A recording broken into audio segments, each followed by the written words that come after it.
All right.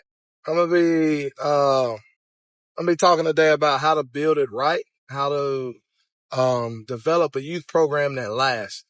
I want to start off by saying that I am not by any means the expert of this, but I have in in the process of building our youth program, I've had some success.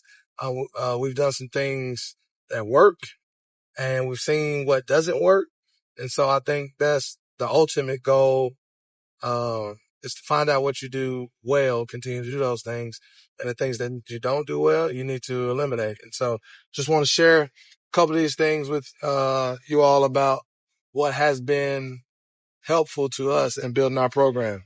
So, a little background about us: we are going into our fifth season this upcoming year, started in 2022. And in the process, the things that I'm gonna talk about, I like because our program, the building of our program had little to do with our success as far as wins go. Um, Now we're at a stage where, yeah, we do get more people now because we are winning now. But at first we were not, but we continue to grow. So in 2022, we had one flag team, one 8U team, and we had a 10U team. That 10U team is in red because they did not have enough players to finish the season. So I think they played 4 games and then had to forfeit the rest because we couldn't finish the season.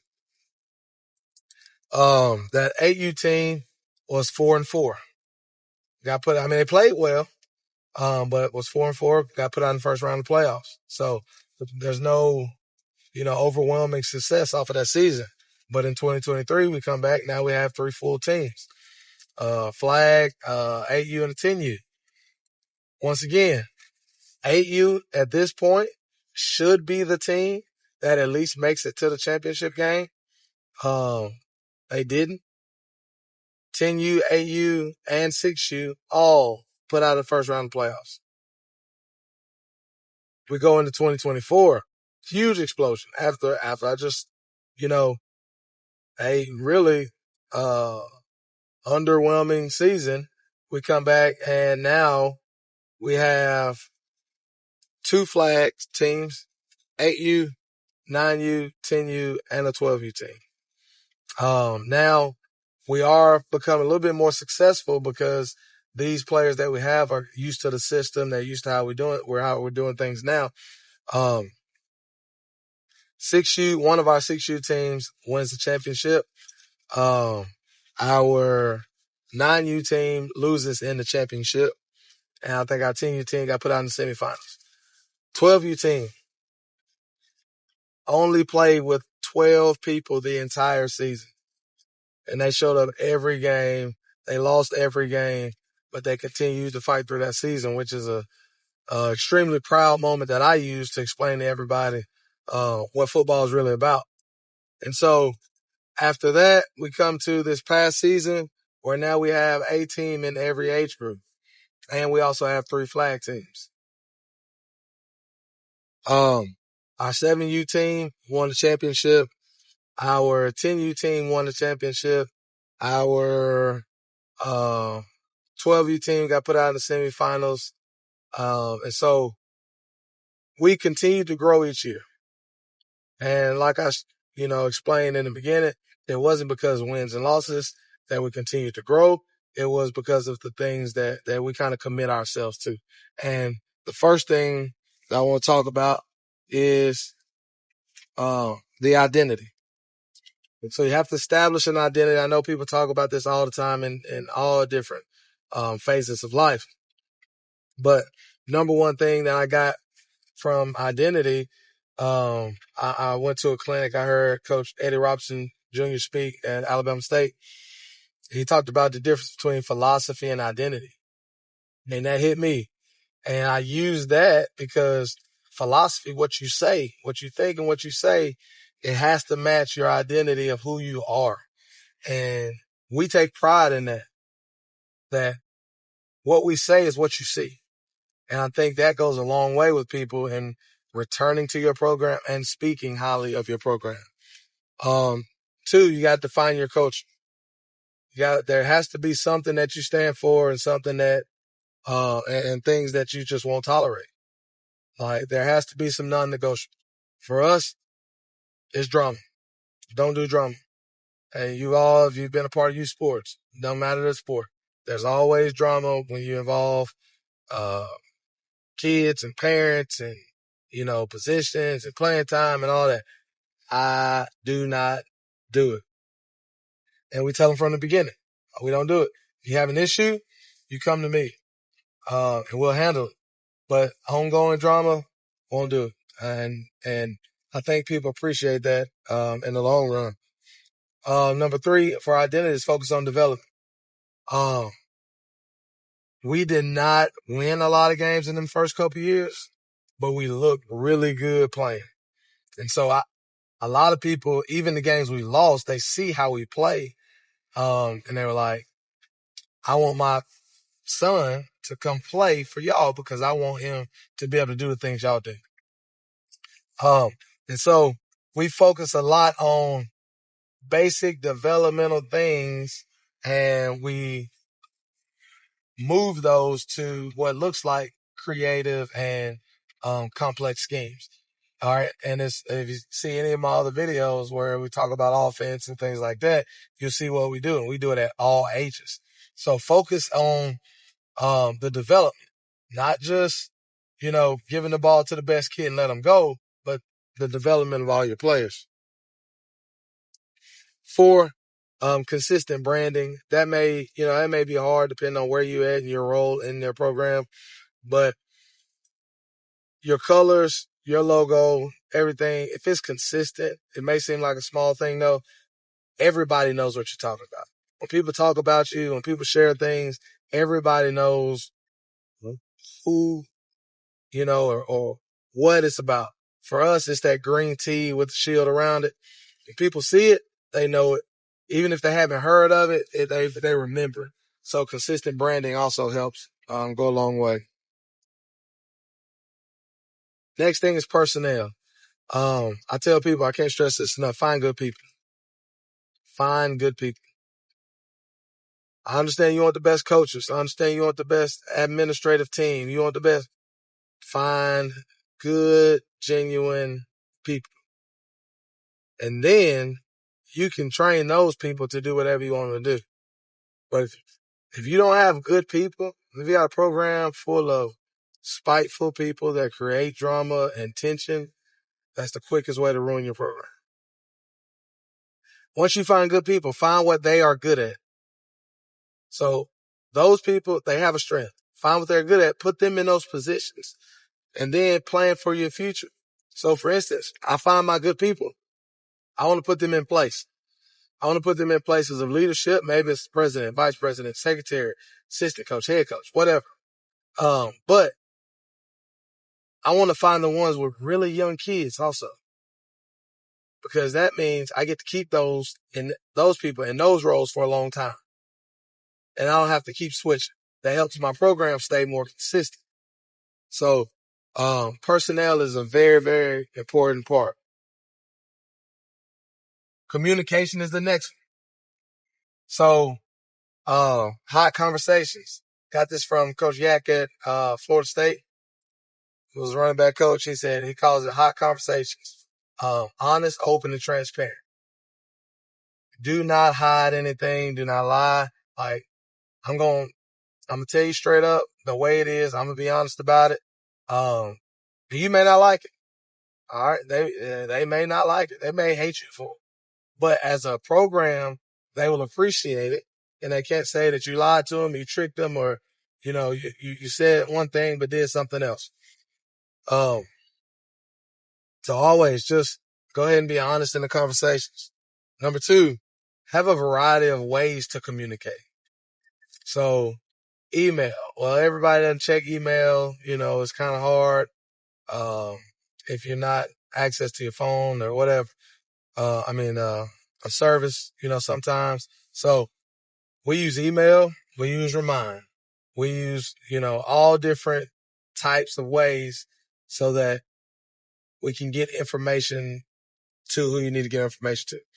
A lot of people that are not used to the sports world, quickest way for them to become unplugged and quit or anything like that is not getting the information and then feeling like they're not a part of it. Number 3, this is probably most important. Whatever you use, eliminate group responses. If you send an email, it's blind CC. If you in Remind, which is why I like Remind does not allow them to send replies to the group. It comes to the owner of the group. So whatever you use, turning off group responses is probably the most important aspect of eliminating draw. So just go ahead and do that for your communication purposes. Next, it's a kind of a necessary evil as far as you promote your program, but use social media. I love it sometimes. I hate it sometimes, depending on what's on there. But it's a good way to promote your program. It's a good way to promote your kids. It's a good way for parents to see their kids on different things. So we have during our when we take pictures, so everybody get their picture taken, and then we'll get access to all of them, and then we'll use those throughout the year for whatever flyers, championship game, flyers, upcoming game of the week, whatever. Just different ways to put different people on there that really don't even have to be superstars. They don't even have to be good. They don't have to play a lot at all. But it's their time to get on there for something and just show that everybody matters, everybody's involved.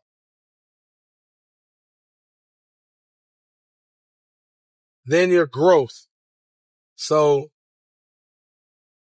we have this thing, we got T over me. A lot of people use it. Whatever your logo is, whatever your team name is, it's bigger than you, right? We also talk to them about, we have team. That's our football team. We also have our family, and then we have our community. All right. And every person has a responsibility to one of those 3. You have a responsibility to your teammates. You have responsibility to your family. And you have responsibility to your community. And then you want to do something that shows them each one of those. So as far as team go, we do something postseason with the team. One year we went to the Red Zone games in Atlanta, Georgia. They got to play in the Falcon Stadium. Nice atmosphere, playing against people you haven't played against all year. This past year we went to Rocky Top tournament in Gatlinburg. Once again, players you haven't seen before, pretty good players, different atmosphere, different state, so they get to make that bond and go somewhere else, kind of represent where they're from.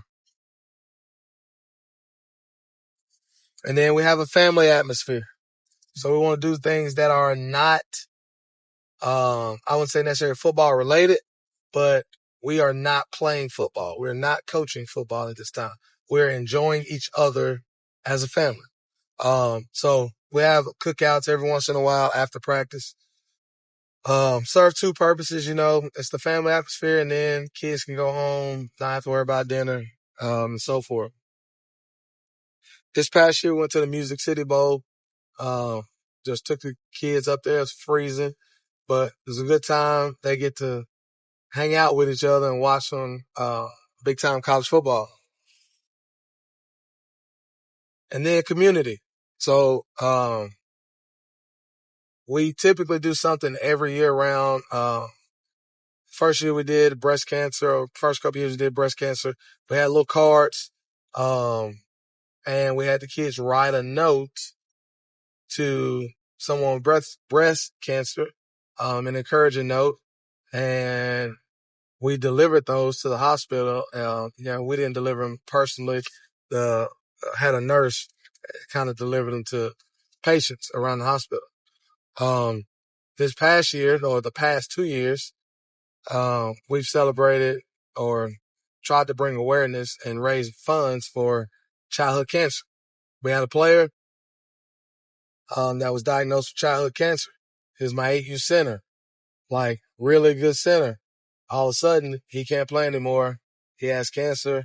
Kids don't really realize how blessed they are to play this game, just any game. You know, they just think that you wake up and it happens because it should. But we wanted not only to help raise funds for the cause and also uh, help that kid understand that, we still support him. We also wanted to help our kids understand that how blessed they are to be able to do what they do. And so we had that game. We did the Alex Lemonade stand this game.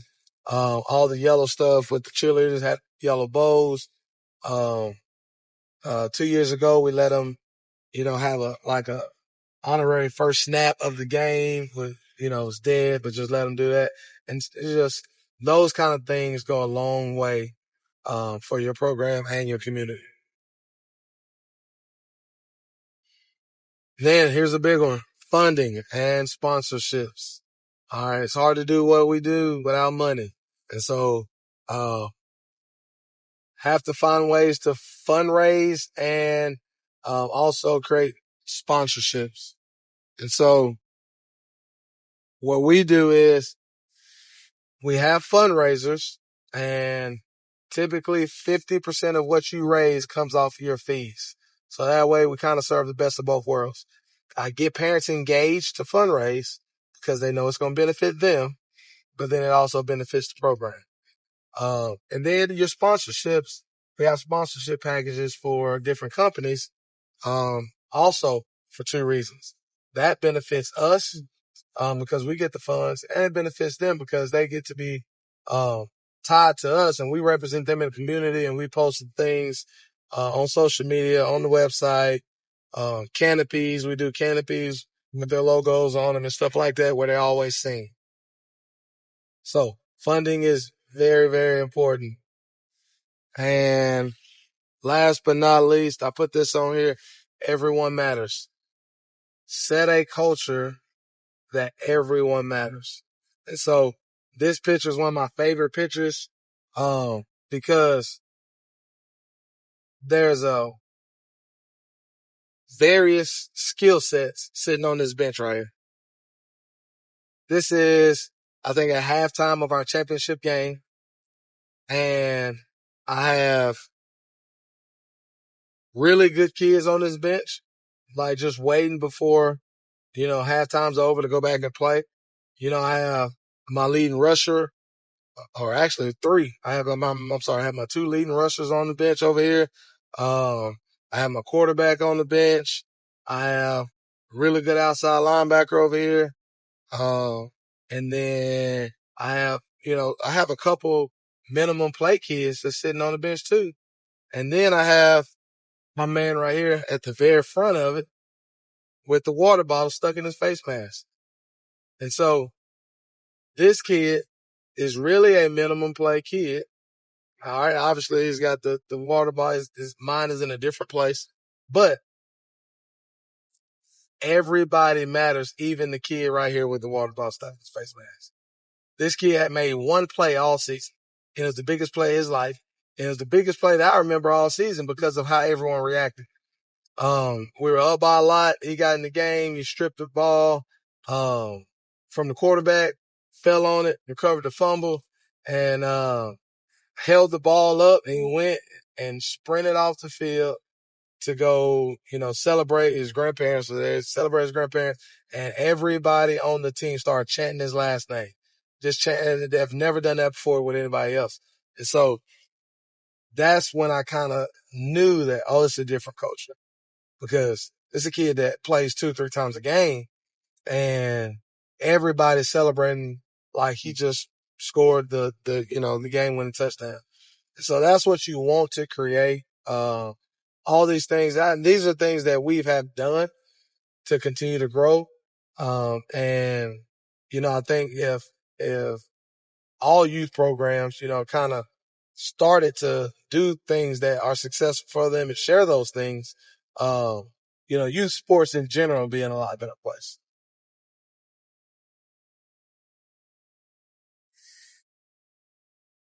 I'll always put my information on here. If somebody has any other questions, comments, things that can help me or I can help you, feel free to reach out and let me know.